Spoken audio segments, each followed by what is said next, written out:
Leaders without education create bad habits. Follow me. Let's go. Hello, everybody, and welcome to another episode of Victory Leaders Lounge podcast. Today, I'm going to be talking about a really cool subject. We're going to be talking about diversity and inclusion, which for an old retired soldier is going to be kind of interesting and fun. But I have Taylor with me today. She has a company called Metanoia Innovative Solutions. I don't know, when we were talking before the call, I couldn't say that innovative word.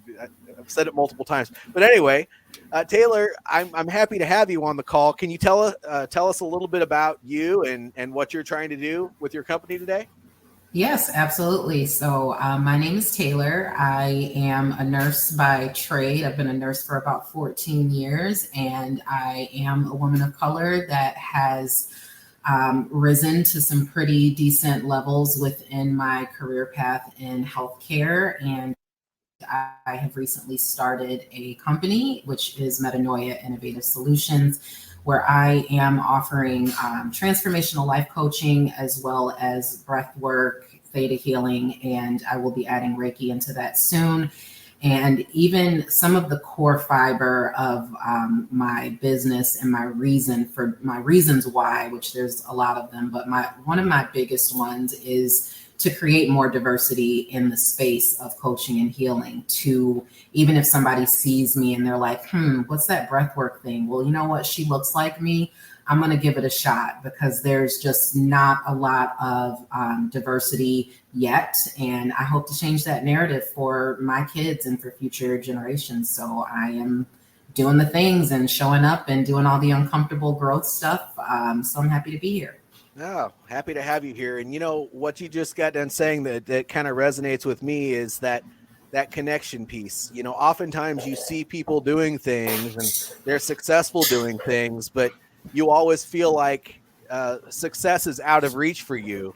But if you're a woman or a woman of color, or maybe you come from a neighborhood that's not so great and you've risen above that and you're able to talk about those things and show other people that, heck yeah, man, it can be done. You know, then you know, there's going to be a young lady somewhere, or maybe a gang member somewhere, or some guy who's from the middle of nowhere that grew up in a bad neighborhood, kind of like I did, that will say, I can do this. I mean, if he can do it, I can do it. Or if she can do it, I can do it. So thank you. And that's kind of why we're talking about this subject today, because you said that you have extensive experience with not only diversity and inclusion, but also making programs out of it. So I don't have that experience. And so, yeah, let's kind of talk about it. So diversity and inclusion could mean a lot of things, but what does it mean to you? Diversity and inclusion. So as we go through, this episode, I get so irritated with like the tag words, and I have to rise to the occasion, because it's just now like becoming a thing where people want to say, oh, we're diverse and we're inclusive. Well, what does that actually mean? Like, to me, I was born as a woman of color. Like, so it was never a choice. It was never a decision for me to have to look at things and say, oh, how can I be more inclusive? But for me, it means that I get to show up as my authentic self, that I don't have to, I'm going to throw out some terms and I'm happy to like explain them, but I don't have to code switch. I don't have to speak one way at work and then speak a different way with my friends and family. I get to be Taylor no matter where I go. The inclusion piece of that is that everybody is welcome. I'm going to honor you and work with you as the human being that you are, and for all the differences that we have, and as well as the similarities. So for me, it's really more about how I live, how I show up, how I interact with other people, because I don't get to choose. And most people that are in marginalized communities might relate to that, because when you are born and raised in a certain, sector of the world or country, these things are way more prevalent. And I was fortunate to grow up where I didn't experience a lot of racism growing up, but boy, did I experience it when I got out into the into the workforce. And some of the comments that have been said to me and some of the experiences that I've had have like mortified me, and I didn't know what to do about it. So it has become like that passion for me, because I have 5 kids, and I hope and pray that they're not having these conversations when they're old enough to be doing podcasts and starting companies and navigating their way. Like it's just like it's time for it to come to an end. And systemic racism is bigger than you or I can tackle, by ourselves. But the more people that are aware and willing to look into it and be, allies and accomplices in this work, the more of a difference and impact we can make.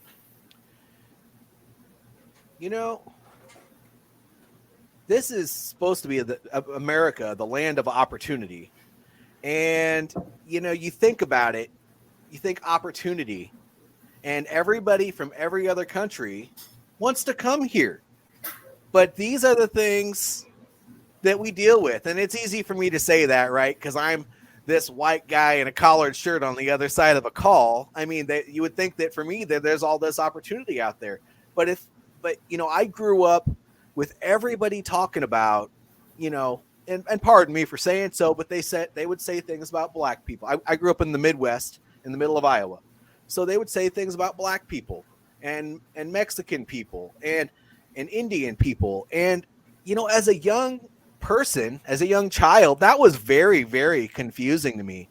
And, I never really went along with the narrative because I just didn't understand why you would say something about somebody that you never met before, or why you wouldn't accept them for any certain way. And so it was wonderful that I went to the military, because guess what? If you were an E1 or an E3, or if you were a general, you were treated a certain way because, you have to treat a general with respect. And that E3, that private's going to be washing the dishes and mopping the floor. I mean, there's opportunity for everyone.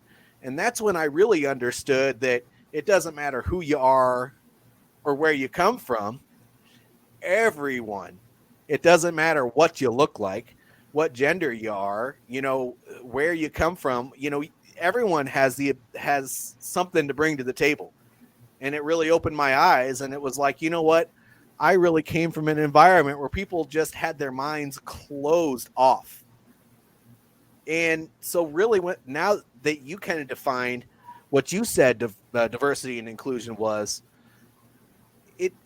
it's just, to me, it's open-mindedness and being willing to accept anybody, regardless of what they believe, what they look like, and how they think.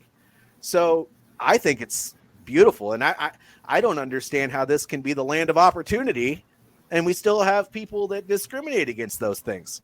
It's like so simple that it's stupid. And it's like, it really it's like, and not to be frank or like make light of the situation, but I was born in the Midwest. I was born in Indiana and grew up in the south suburbs of Chicago. And so I totally get it. I went to Catholic school. Like I get it. Like it's so simple that people struggle to just acknowledge, like, I care because I honor human beings.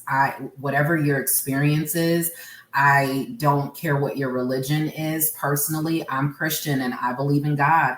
I have friends that are atheists. Like that has nothing to do with me. Now, like how you choose to live your life, what you do, what you wear, like that, who am I to judge you? And that's just how I show up for other people. I will honor people's, chosen names, their pronouns, whatever it is. Like good people and bad people are still there. So all of the rest of it, I just want to acknowledge people and honor them for being here and being in my space or being in my, my world, basically, because I we all have different lived experiences, and growing up in the Midwest, like it's pretty run of the mill. Like I have spent the last 20 years in Western New York prior to moving to California. And I have just always been around different groups of people. So I didn't even realize when things started happening to me that they had any type of racial undertones. And I say that as a woman of color, that I didn't even understand that when people told me like, oh, well, why are you being aggressive? Why are you're not a team player? And I'm like, well, wait a minute, can you give me an example? And they couldn't.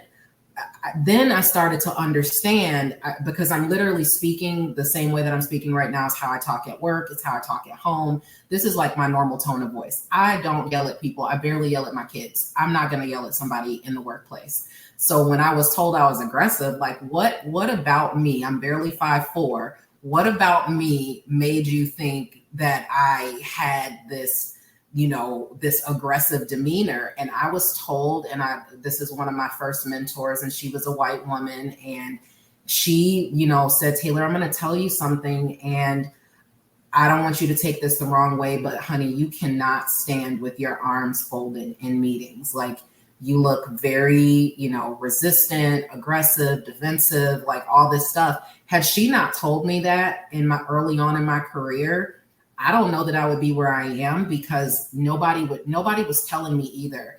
And it really was uncomfortable because, one, I'm anemic. I'm always cold. So me standing with my arms folded is definitely, like, now that I do more spiritual work, I understand it was a protection mechanism, but I was literally just cold, and it was a comfortable body position.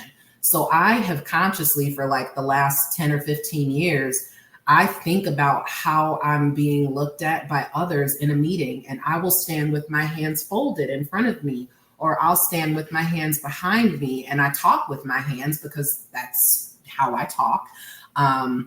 So it's really weird when you're navigating and you have to be cautious about who you are.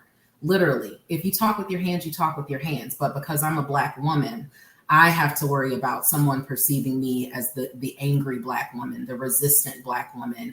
And it's like, dude, I'm here to do my job and get my check like the rest of y'all. Like, there's nothing, if nothing else is similar. We signed up for a job, we show up for work because we have bills, we have obligations to take care of.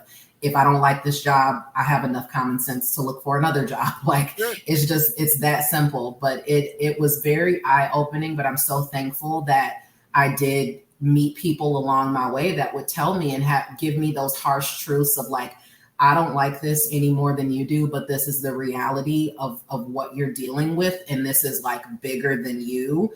And I had a decision to make. Do I continue to excel and show up the way that I show up in this career? Or do I, say, hey, I'm not changing anything?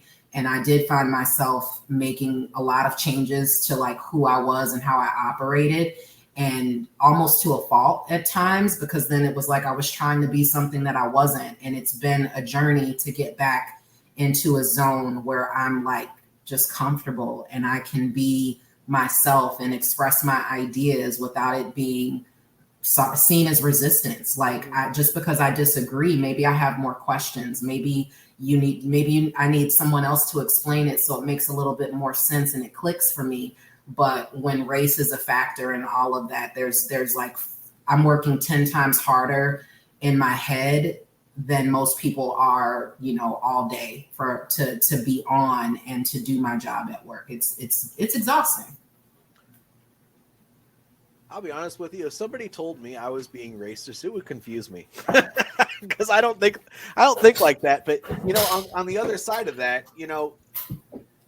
what you're talking about, also from a leadership perspective, right? You got to think about body language when you're communicating with others in a professional environment, because even this, and I teach this stuff, so I'm not trying to play devil's advocate, but when you practice active listening and you're trying to make the other person comfortable in the conversation and not you, body language, tone of voice, eye contact, all of those things play into a lot, but there are some underlying things. I'll be honest with you. When I'm talking to somebody and they're new, and I don't even know if it's a diversity thing, but if somebody is louder than I'm used to, then it makes me feel funny.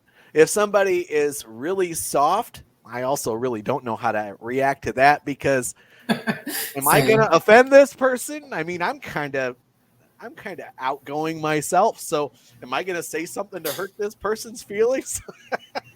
So, I mean, all of those things are very interesting. And I have met people that have had conversations with somebody, whether it be a person of color or a person of another nationality, maybe Asian or Indian or something like that. And then say, oh, I can't believe that person was acting this way. You know, if they had an accent, they would say, you know, why are they even around here and all that other stuff. And if we're going to break the bias, if we're really going to fix this, then really, I like that there are programs for this sort of thing, because it brings these things to light, and it tells people that are not as open-minded as they should be that it's not going to be tolerated.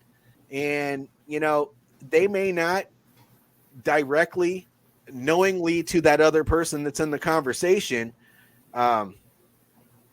be keeping them from opportunities, or it may not overly seem like they're treating them differently. But people do have, you know, when you get to the big boy levels in an organization, they have conversations about these things, and those things do come up. 1,000%. And you know, it's not fair. So now that there are programs for this, I'm just curious, you know, I was in the military, and these things, you know, we got in a lot of trouble for treating somebody different because of a belief or anything like that, just because, you know, at the end of the day, we had to rely on the person to our right and left if we take off to go in a combat zone. So you better not be mistreating your brother or sister. Exactly. That's just bottom line, case closed. I mean, that's the law, right? But in corporate America or in the civilian work structure, I'm just curious to hear from you how this is discussed at maybe a corporate level, because I think you have experience with that.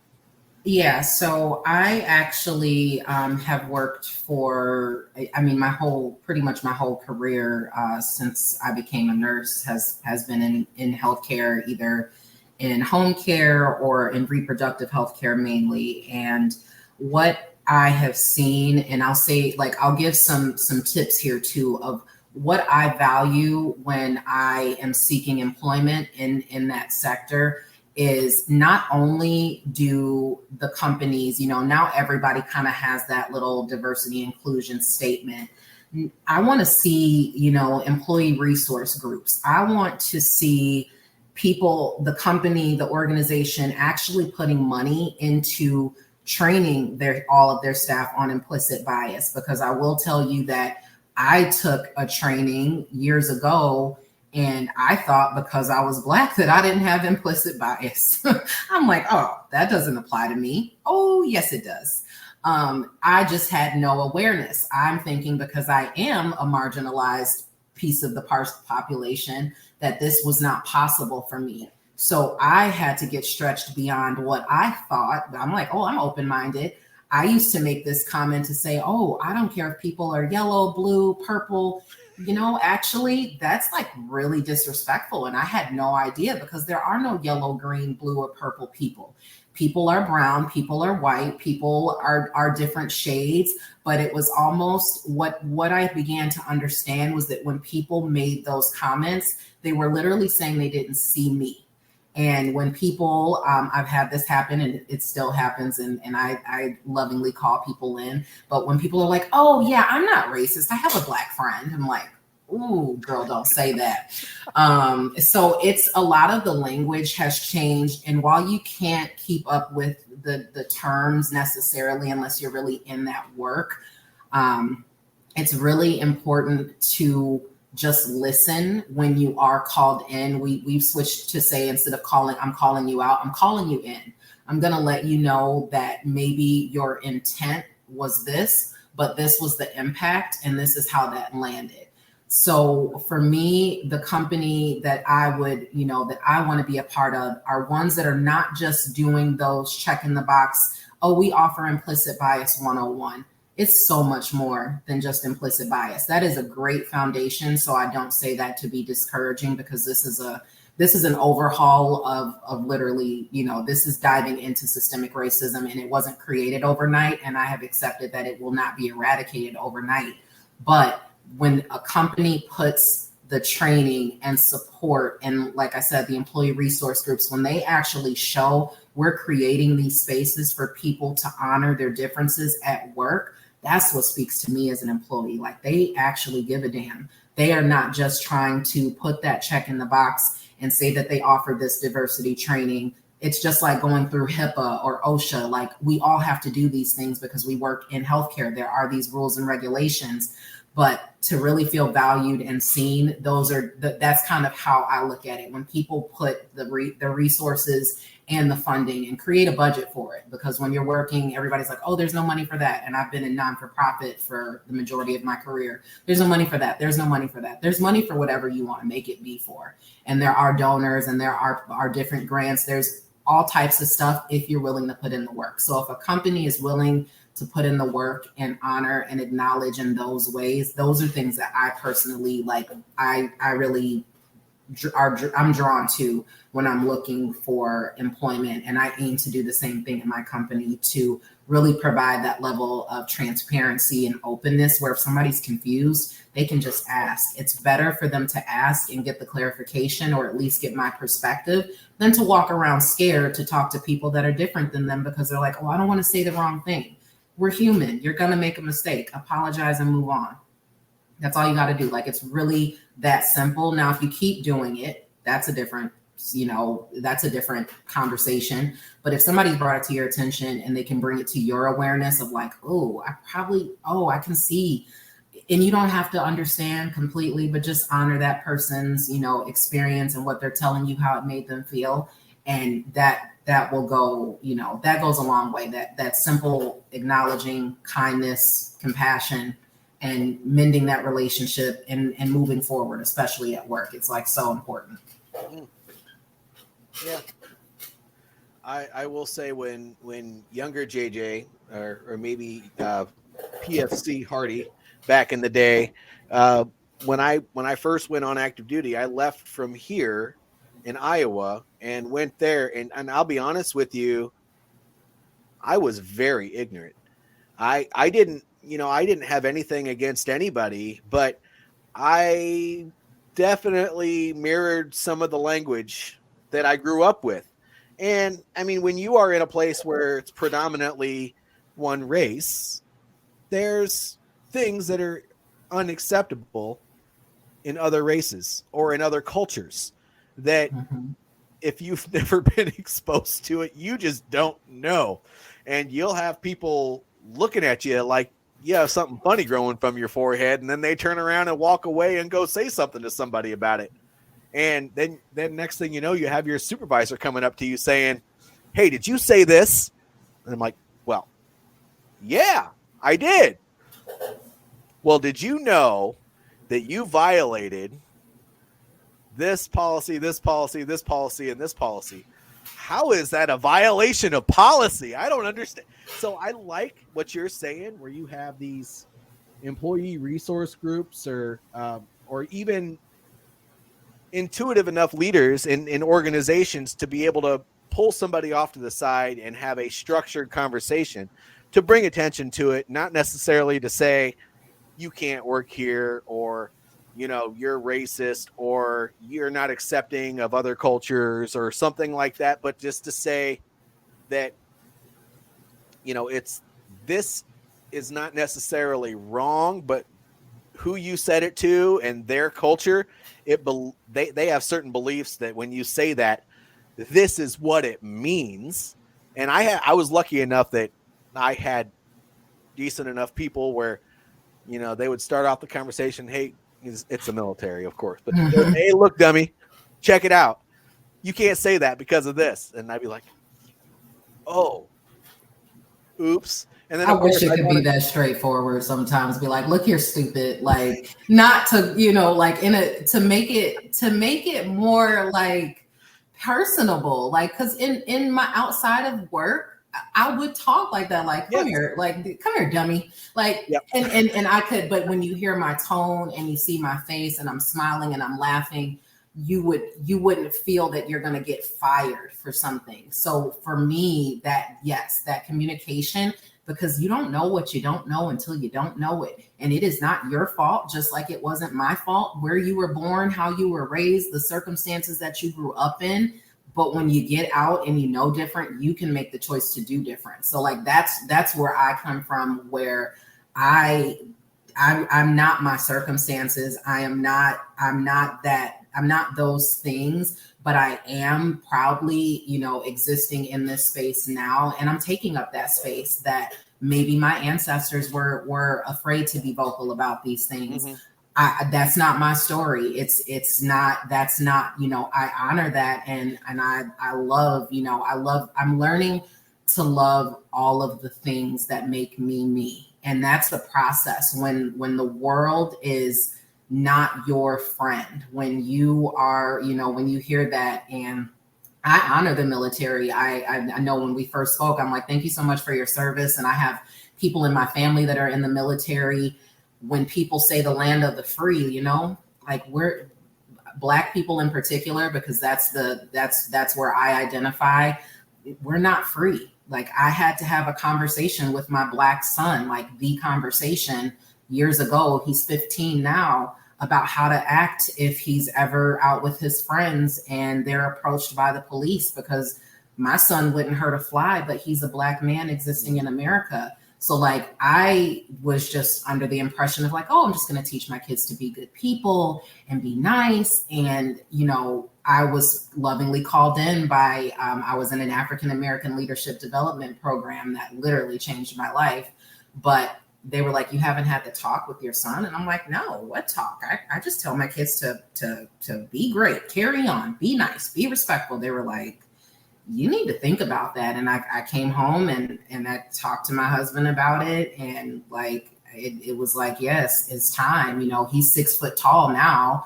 And it's really scary, the thought, as a mother, and this is like outside of work, but like as a mother, the thought that my kid could be walking to the store and be approached because they look like somebody else, and because of the nature of police and authority with people of color in particular. Like, it's a scary thought to think of your kid not making it back home in one piece from going to grab a juice at 7-Eleven. Like, that's the reality of a Black person. A lot of Black people, and myself in particular, is like, just safety.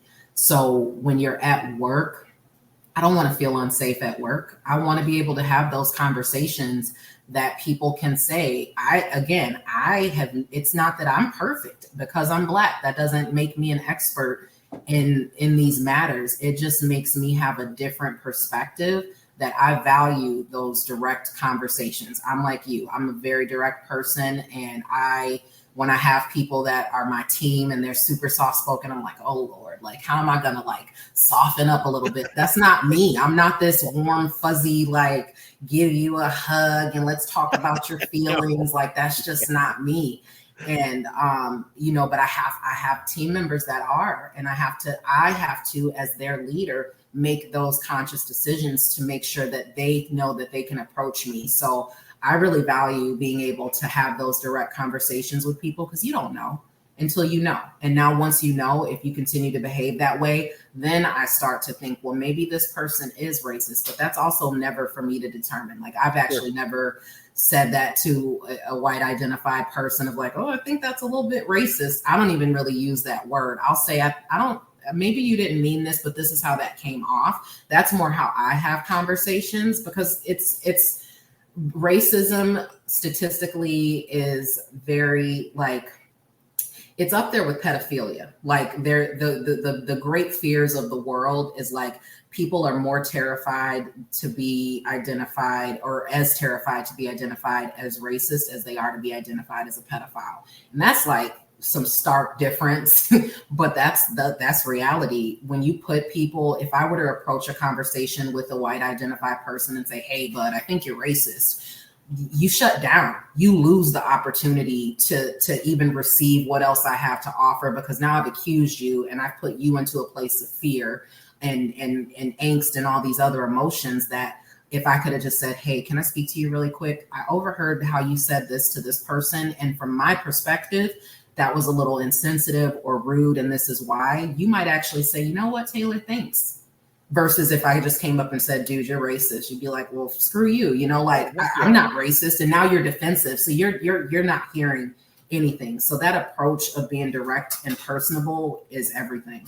Well, you know, even to this day, with my 18 years of exposure, being all over the world in different environments, even in different countries, with people that they're nothing like they are over here, you know, I still have run into situations where I'm just genuinely confused because I don't know how to get to interact with that. But back to young PFC or Sergeant Hardy, back in my younger days, one thing that I ran into a lot was, great, I got corrected.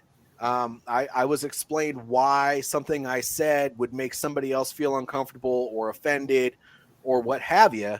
How do I best say this? So I would go up and talk to that person that I potentially offended, because that's just me. That's always been me. I'd want to be like, oh my God, I had no idea that what I said was offensive. And I was just told by so-and-so that could be construed as something that could either hurt your feelings or make you feel like you're being discriminated against. And I want to apologize. Well, how do you, I will just say that is something that usually, in my experience, makes the other person that has already been offended feel super uncomfortable.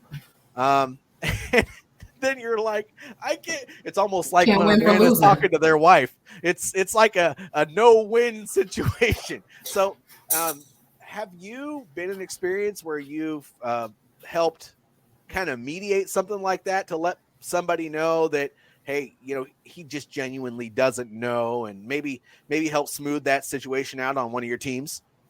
There's a fine line, and I've actually taught on this about not making when you, so there's a couple things there. When you apologize for the behavior, the comment, the interaction, not making it about you, because it then can make the person, you'd be like, oh my God, I'm mortified. I can't believe I didn't mean that. And now the person that you offended is consoling you, because they're like, oh no, it's fine. It's not that big a deal. So there's a super, super fine line of again, that calling in piece and like how you have that conversation. And it's really important to just acknowledge it. I'm sorry, move on. Because when you don't, it ends up shifting back to like you being the victim.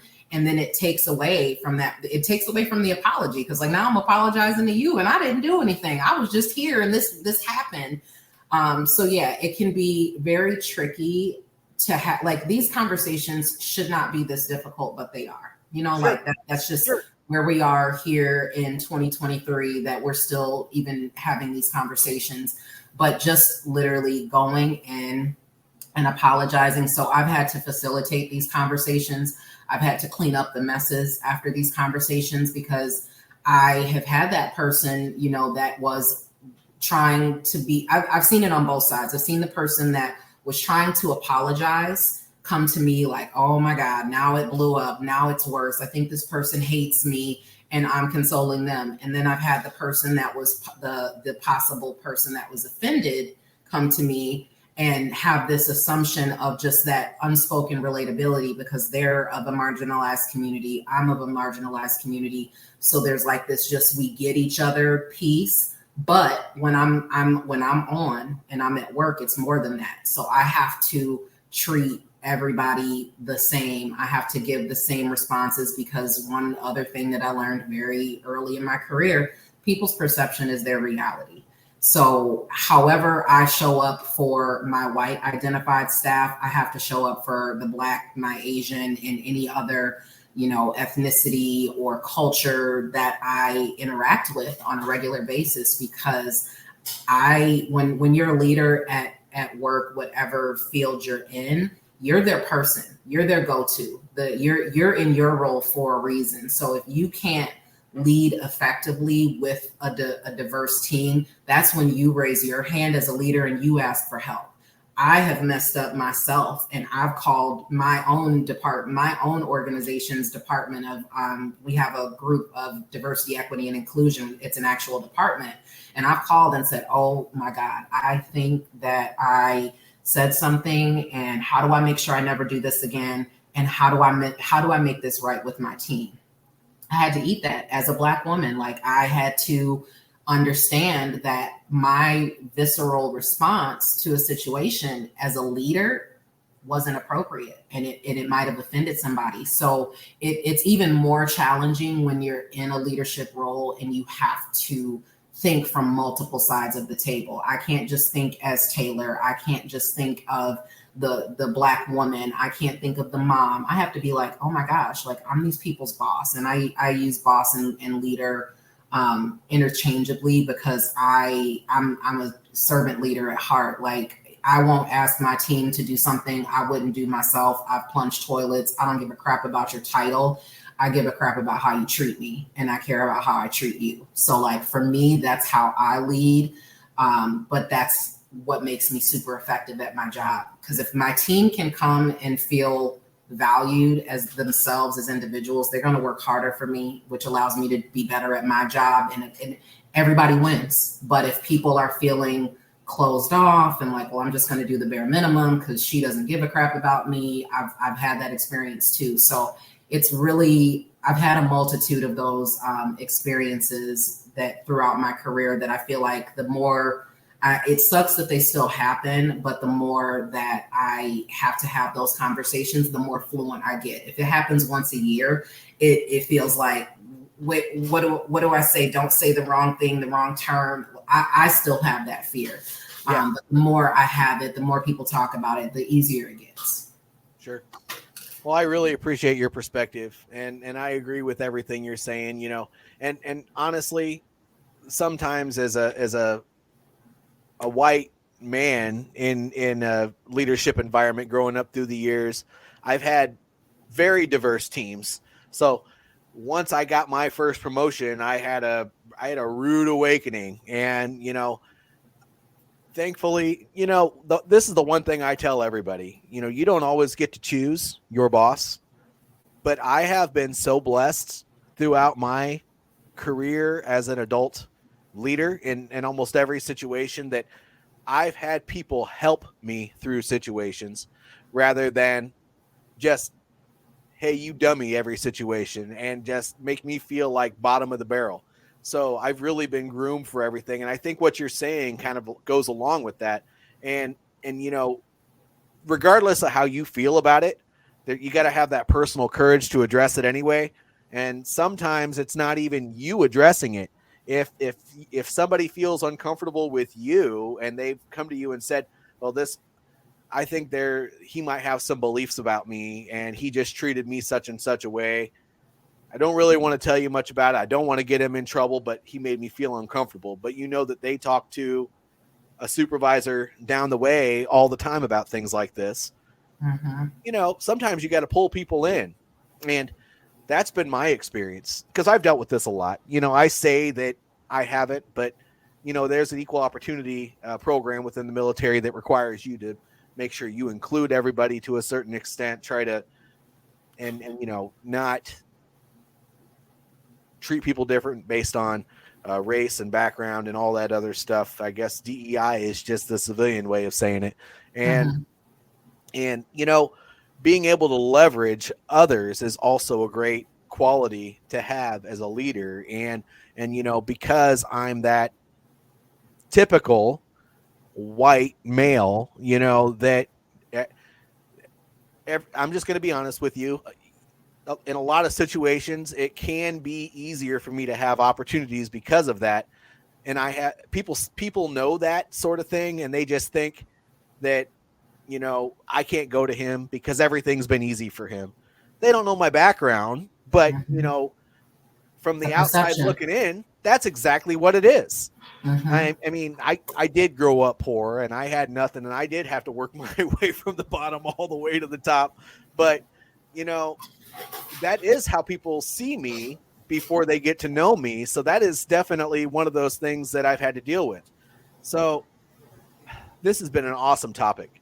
I think anybody who works with you is going to get a wealth of knowledge and experience.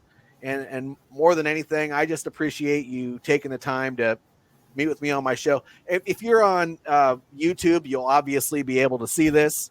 But if you are on any other platform, whether it's iHeartRadio or Spotify, right now at the bottom of my screen, I have her email address, and it's metanoia innovative-solutions.com. Hey, yes. I almost screwed it up that time. And Metanoia is METANOIA innovative-solutions.com. So if you want to get in touch with Taylor, that's probably the best way to do it. But I think I want to keep people interested, so we should probably cut this podcast off. But I'd love to have you on sometime. Your insight to things is just absolutely amazing. So thank you. And I just want to say, and I just thank you so much for having me. And I want to honor you for using your platform, because literally, like, even with this is what changes the narrative. This is why I show up for this. Like, you as a white man using your platform and your just inherited privilege to create space, a safe space for people of color to come on and talk about these issues is so invaluable. So I just really appreciate you for creating the space. Well, I just throw myself into the deep end. So I don't know if I'm going to get myself in trouble one of these times, but I'll do it if there's a way to do something. Love that. Is there anything that you would like to say to the audience before we completely conclude, Taylor? I would just say, keep an open mind, keep having conversations. The Google is your friend. Don't be that person that's like, oh, I have a Black friend, let me go ask them all the things about lived experience for the Black community. Use Google, use podcasts. There are a lot of people that are vocal about their experiences. But just be open to the conversation and be open to accept that you might have some biases that you don't want to look at, but that's okay. That's what makes us human. Keep trying. And you're absolutely right. And so this is what leadership is all about, people. It's learning, it's talking about all of these different topics, learning something new every day. And kind of the motto for my teachings is that leaders without education create bad habits. And if you're not willing to discuss these things and learn more about it, then you're just going to go on being your ignorant self. So make sure you open your mind, learn something new every day, because it's not just going to benefit you. If you're in a management or supervisor, or maybe you're a business owner, it's going to not just benefit you, it's going to benefit everyone that you surround yourself with and your team as well. So this was the Victory Leaders Lounge podcast. JJ Hardy and Taylor here. Have a good day.